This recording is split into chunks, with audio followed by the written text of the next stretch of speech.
Bismillahirrahmanirrahim. Assalamualaikum warahmatullahi wabarakatuh.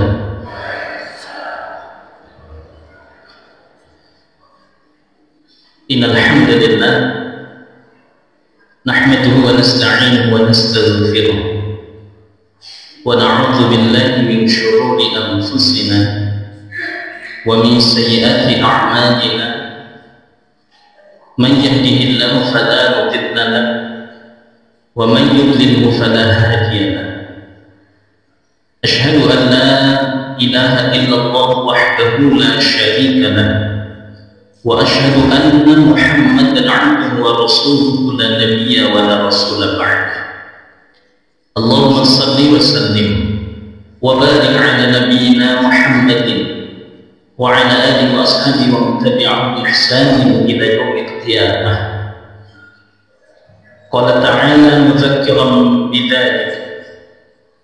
A'udzu billahi minasy syaithanir rajim. Ya ayyuhalladzina amanu taqullaha haqqa tuqatih wa la tamutunna illa wa antum muslimun. Wa qala fi ayatin ukhra, ya ayyuhalladzina amanu taqullaha wa qulu qawlan sadida yuslih lakum a'malakum wa yaghfir lakum dhunubakum wa man yuti'illaha wa rasulahu faqad faza fawzan 'azima. Ma'asyiral muslimin wal muslimat, hadirin wal hadirat, tiada kata yang pantas kita ucap kecuali rasa syukur kita pada Allah Subhanahu wa ta'ala atas segala limpahan nikmat yang telah Allah berikan kepada kita.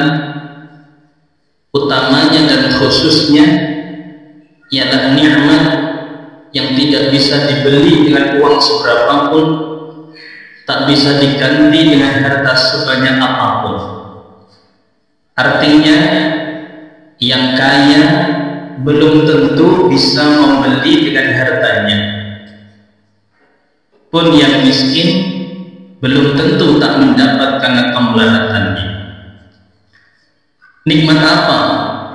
Ialah nikmat hidayah, iman, Islam, tidak pandang kaya ataupun miskin, tidak jaminan banyak harta hidayah datang. Andaikan hidayah ditentukan oleh banyaknya harta, tentu yang paling layak mendapat hidayah Qarun namanya. Sampai sekarang orang familiar nemu harta di bawah tanah disebut harta karun. Saking kayanya orang bernama Qarun.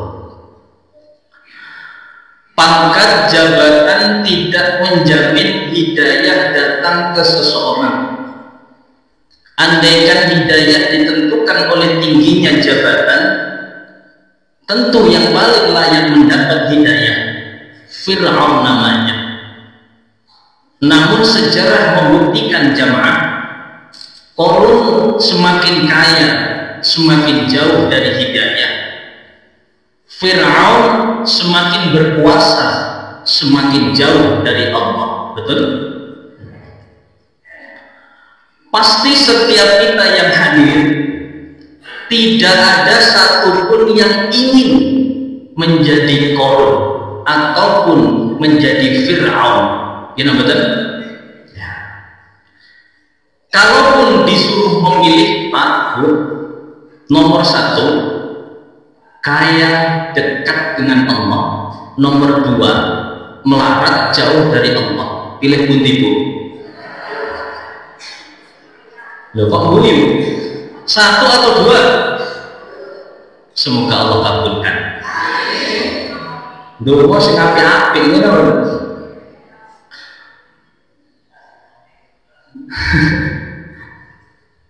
Begitupun tidak ada masalah. Orang tidak punya pangkat jabatan ketika Allah memilih dan menghendaki, siapapun tak ada yang bisa menghalangi hidayah datang pada seseorang.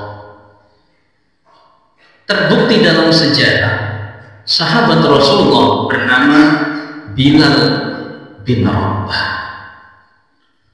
Bukan bangsawan, bukan hartawan, bukan konglomerat, bukan pula pejabat, tetapi berasal dari kalangan budak, lebih-lebih berkulit hitam.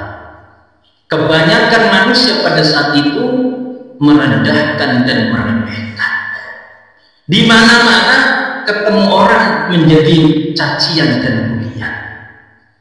Tetapi Allah angkat derajatnya, Allah jadikan beliau sebagai sahabat Rasulullah Muhammad sallallahu alaihi wasallam. Allah muliakannya, memilihnya menjadi muadzin pertama kali yang mengumandangkan adzan, dikenang oleh sejarah manusia sampai akhir zaman. Lebih dahsyat, orang yang masih hidup, sandalnya, terompahnya, bagiannya sudah terdengar di surga. Apa karena hartanya? Tidak. Karena pangkat jabatan? Sama sekali. Karena apa? Hidayah, iman, Islam yang ia jaga pada saat itu, meskipun nyawa taruhannya. Meskipun Bilal bin Rabah disiksa oleh majikan, disuruh memilih keluar dari Islam atau aku merdekakan, tetapi beliau memilih untuk tetap menjaga iman Islamnya, meskipun harus dibawa ke tengah padang pasir yang panasnya dahsyat, ditimpakan batu yang jauh lebih besar daripada berat tubuhnya, tetapi yang terucap dalam lisannya dan juga menancap dalam hatinya adalah Ahad, Ahad, Ahad. Tetap teguh dalam menjaga iman, tetap teguh menjaga tauhid, itu yang menjadikannya mulia dunia sampai akhiratnya. Semoga para hadirin termasuk hamba Allah yang mendapat hidayah. Kalau hidayah sudah datang dalam diri seseorang, sebagaimana yang Allah firmankan dalam Al-Quran, di dalam Quran surah Al-Baqarah ayat 5, insya Allah semua hafal. Ulaika ala hudam min rabbihim wa ulaika humul muflihun. Mereka itulah orang-orang yang mendapat hidayah, orang-orang yang mendapat petunjuk Allah. Dengan hidayah dan petunjuk Allah itulah hidup mereka akan beruntung. Muflihun, para ulama menjelaskan, bukan hanya keberuntungan di dunianya, tapi lebih-lebih keberuntungan di kehidupan akhirat nanti. Sebagaimana senantiasa doa kita, Rabbana atina fid dunya hasanah wa fil akhirati hasanah wa qina adzabannar. Shalawat beserta salam senantiasa tersampaikan kepada insan budiman, manusia pilihan, permata Mekah, intannya Madinah, beliaulah uswatun hasanah. Tak lain tak bukan beliaulah Rasulullah Muhammad ibn Abdullah. Semoga kita semua yang hadir, Bapak Ibu semua, termasuk umat Nabi Muhammad yang istiqomah dalam menjalankan sunnah-sunnah Rasulullah, serta terus menjadi bagian dari pelanjut perjuangan dakwah Islam li'i'la'i kalimatillah. Bapak Ibu yang dimuliakan Allah Subhanahu wa ta'ala, dalam kesempatan ini izin kami selaku Majelis Tabligh Pimpinan Wilayah Muhammadiyah Jawa Timur, saya ada di divisi Mubalik Muda. Saya kelahiran 96. Jadi saat ini saya usia 28 mau 29. Tapi jangan ditanya statusnya sudah menikah, Bu. Bapak Ibu yang dimuliakan Allah Subhanahu wa ta'ala, kita niatkan hari ini ngaji, semoga apa yang kita lakukan termasuk ibadah. Keberangkatan kita dari rumah Allah catat sebagai amal kebaikan dan juga pahala di sisi Allah Subhanahu wa ta'ala. Pak, Bu, umumnya manusia, termasuk kita yang hadir, karena saya perhatikan dari depan sampai belakang, saya yakin semua manusia, buatan wonten sing makhluk halus ya. Umumnya manusia termasuk kita akan menganggap sesuatu itu penting dalam hidupnya ketika sesuatu itu dapat dirasakan manfaatnya. Saya ulang kembali, orang akan menganggap sesuatu itu penting dalam hidupnya ketika sesuatu itu dapat dirasakan manfaatnya. Kalau sesuatu tidak dapat dirasakan manfaatnya, mana mungkin orang akan menganggap sesuatu itu penting dalam hidupnya. Dari sini bisa ditangkap nomboten sange. Begitupun dalam teori ekonomi, orang akan membeli barang, produk, jasa atau apapun ketika barang dan jasa itu dapat dirasakan manfaatnya. Kalau tidak dapat dirasakan manfaatnya, mana mungkin orang mau membelinya. Contoh, sebagus apapun televisi, sejernih apapun gambarnya, meskipun keluaran terbaru, tidak akan dianggap penting dan tidak akan dibeli oleh orang yang tidak bisa melihat. Sebagus apapun sepatu, semahal apapun harganya, meskipun mereknya Magetan itu mertos merek Nike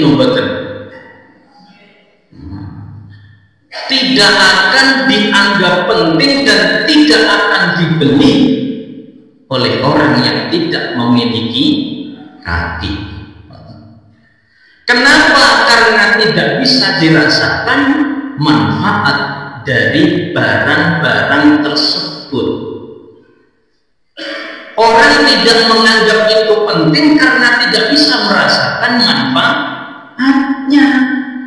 Maka pengajian Ahad pagi akan senantiasa didatangi berbondong-bondong dan rame-rame ketika orang yang datang ke pengajian ini dapat merasakan manfaat dari kajian ini, sehingga kajian ini dianggap penting dalam hidupnya.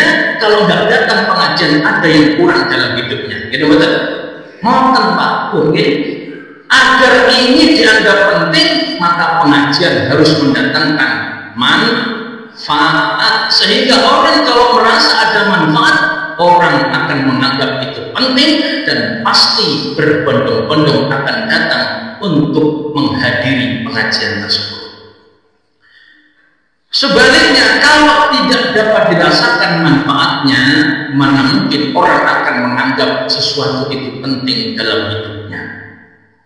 Contoh itu, jika kita bawa pada persoalan keimanan, Pak Bu, bisa jadi manusia itu tidak menganggap iman penting dalam hidupnya ketika tidak bisa merasakan manfaat manis dan lezatnya beriman.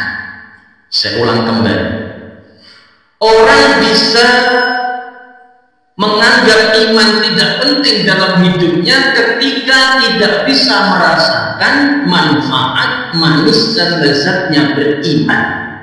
Kalau orang tidak bisa merasakan manfaat dan manisnya beriman, maka boleh jadi setiap perintah dari Allah dan Rasulnya akan terasa berat dan pahit. Sholat berat, puasa berat, infak pahit. Kenapa? Karena tidak bisa merasakan manfaat manis dan lezatnya beriman. Oleh karena itu Rasulullah SAW mengajarkan dalam hadis, "Thalathun man kunna fihi wajada bihinna halawatal iman." Ada 3 perkara apabila ada dalam diri seseorang, maka 3 perkara itulah yang akan mengantarkannya kepada perasaan manisnya beriman. Kalau orang sudah bisa merasakan manis dan lezatnya beriman, maka tentu setiap perintah dari Allah dan Rasulnya akan terasa manis dan ringan. Sholat manis, puasa manis, infak kebiasaan, gemar karena dapat merasakan manisnya iman. Apa 3 perkara itu kata Rasulullah? Yang pertama, ayyakunallah wa rasuluhu ahabba ilayhi mimma siwahuma. Kalau ingin merasakan manisnya beriman, perkara pertama yang harus hadir dalam diri seseorang ialah menjadikan Allah dan Rasulnya sebagai prioritas di atas segala-galanya. Mencintai Allah dan Rasulnya melebihi cintanya pada apapun dan siapapun. Kalau ingin merasakan manisnya beriman, yang pertama mencintai Allah dan Rasulnya melebihi cintanya pada apapun dan siapapun. Kalau tidak menjadikan Allah sebagai prioritas, kalau tidak mencintai Allah dan Rasulnya melebihi cintanya pada apapun dan siapapun, mana mungkin dapat merasakan manisnya iman. Bapak Ibu yang dimuliakan Allah Subhanahu wa Ta'ala, Allah memberikan pada manusia hati agar manusia itu memiliki perasaan. Di antara perasaan itu ialah perasaan mencintai. Yang perlu untuk diwaspadai dan dihati-hati ketika cinta manusia tidak diarahkan dengan iman dan agama, banyak yang salah menautkan cintanya, sehingga perasaan di dalam hatinya yang dominan adalah cinta pada dunia dan seisinya. Kalau tidak dibimbing dengan iman dan agama, banyak yang menjerumuskan manusia sehingga cintanya pada dunia dan seisinya melebihi cintanya pada Allah dan Rasulnya. Dan ini adalah kecenderungan umumnya manusia. Maka Allah gambarkan dalam Al-Quran, zuyyina linnasi hubbus syahawati minan nisa wal banin wal qanatiril muqantarati minad dhahabi wal fiddah wal khaylil musawwamati wal an'ami wal harth dzalika mata'ul hayatid dunya. Dijadikan pandangan manusia itu terasa indah pada sesuatu yang dia cintai dan inginkan, lebih-lebih belum dimiliki. Patut perkara donya papen iki lek durung diduweni pasti akan terasa indah dan gemerlap dalam pandangan manusia. Kita mboten wong nek duwe mobil, delok mobil itu koyo dewemen gitu kan. Sepeda pancal, delok wong motoran dewemen gitu kan. Motoran delok wong mobilan nggih ngoten. Sesuatu yang belum dimiliki dan dicintai itu akan terasa indah dalam pandangan manusia. Dalam ayat ini Allah sebutkan semua ragam bentuknya, hubungannya dengan dunia dan seisinya. Apa saja? Yang pertama, kecenderungan cinta manusia itu yang pertama minan nisa. Yang pertama, orang itu pasti kecenderungannya mencintai pasangan. Laki-laki mencintai perempuan, sebaliknya perempuan mencintai laki-laki. Dan itu fitrah manusia. Jangan sampai ada orang laki-laki sukanya sama perempuan sukanya sama. Itu perkara yang sangat dilaknat oleh Allah. Maka dalam Islam tolak tegas adanya LGBT. Jangan sampai ada LGBT, karena itu laknat Allah. Fitrahnya demikian. Orang itu kalau laki-laki cinta perempuan, sebaliknya perempuan mencintai laki-laki. Dan di dalam Islam, kalau ingin mencintai dan itu halal bagimu, maka satu-satunya jalannya adalah melalui jalur pernikahan. Mulane nek sampun gadah putra, sudah waktunya menikah, disegerakan menikah, jangan ditunda-tunda. Karena apa? Itu fitrah manusia, kecenderungan mencintai pasangan. Kalau itu sudah waktunya dan memenuhi segala unsur syaratnya, segera nikahkan, karena itu yang dihalalkan oleh Allah dan Rasulnya. Mohon maaf Pak Bu, jangan sampai ada terjadi LKMD, lamaran kari metem. Na'udzubillah. Bu, ngoten nek duwe anak wedok terus ditekani anak lanang pakai gonta-ganti, jenengan aja malah pamer. Wah, anakku laris. Na'udzubillah. Tidak boleh seperti itu. Dalam Islam hanya satu, melalui jalur pernikahan. Orang kalau sudah punya pasangan, kecenderungan selanjutnya adalah wal-banin. Setelah menikah itu pasti menginginkan keturunan.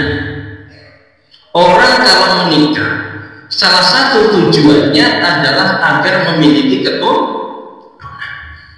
Maka Nabiullah Ibrahim alaihissalam ketika belum juga diberi keturunan, beliau mencontohkan berdoa. Doanya Rabbi habli minas sholihin.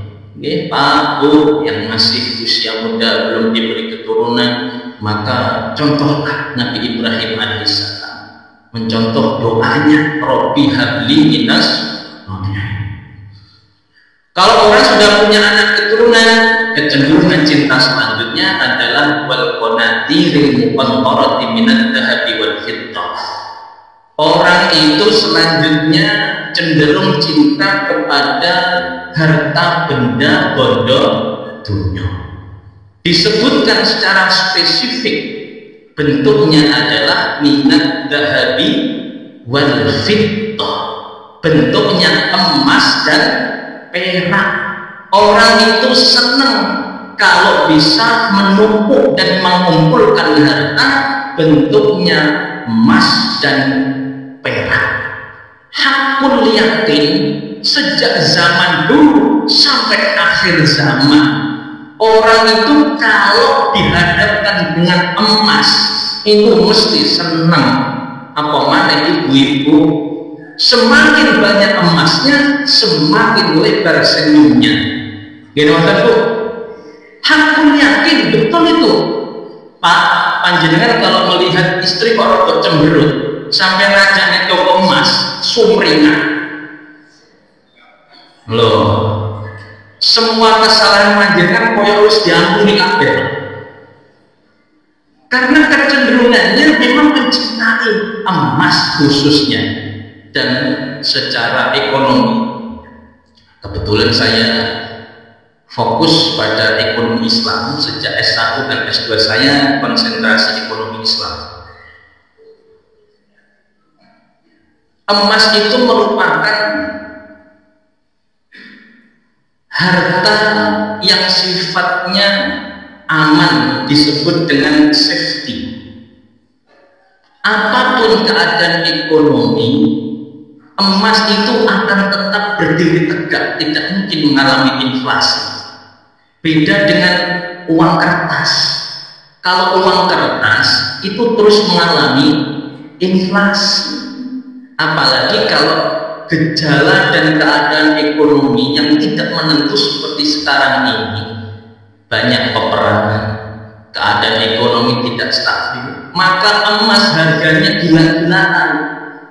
Oh, panjenengan tahu harga emas sekarang berapa, Bu? Kalau emas murni 24 gram terbitan atau keluaran Antam, itu kalau di toko-toko emas itu sudah menyentuh 2 juta lebih per gram. Jenengan punya tabungan berbentuk emas, silahkan sekarang boleh dijual karena keuntungannya besar. Harganya sudah 2 juta lebih per gramnya. 1 gram harganya di atas 2 juta. Dan itu bisa terus meningkat selama ekonomi tidak stabil. Makanya sejak dulu memang Allah sudah menyampaikan, orang itu senang menumpuk harta. Kalau menumpuk harta itu paling aman biasanya adalah dengan emas. Orang kalau sudah punya harta benda cukup bahkan berlebih, selanjutnya kecenderungannya nopo wal khailil musawwamah. Orang kalau sudah punya harta berlebih, selanjutnya itu bukan hanya ditabung dan dikumpulkan, mulai mencari pengakuan sosial dengan memiliki kendaraan-kendaraan mewah. Di masa Rasulullah disebut sebagai kuda-kuda pilihan. Kalau sekarang mungkin sudah bukan kuda lagi, tapi berubah jadi kijang. Kijang Innova. Nah sekarang Innova itu sudah ada Innova Reborn, yang satunya ada Innova Zenith. Nah, yang Zenith itu ada teknologi yang lebih canggih lagi, ada hybrid. Hybrid itu perpaduan antara tenaga baterai dengan bensin gitu. Orang itu kalau sudah memiliki harta berlebih, selanjutnya mencintai kalau memiliki kendaraan-kendaraan mewah. Khailil musawwamah. Sing biyen hujan sepeda pancal pantes, nikah mosok sepeda pancal gak iso duwe motor. Duwe anak kok sing motoran budana gak iso numpak. Terus seperti itu kecenderungan manusia. Selanjutnya disebutkan lagi wal an'am wal has. Orang kalau sudah punya kendaraan mewah, selanjutnya mencintai peternakan dan sawah ladang. Al-Quran menyebut demikian. Kalau orang ekonomi melihat peternakan dan sawah ladang itu sebagai pasif income. Bu, pernah mireng nombetan istilah pasif income. Dereng nggih? Pak dereng. Nggih. Mboten napa-napa, panjenengan gak kuliah ekonomi kita. Pasif income itu adalah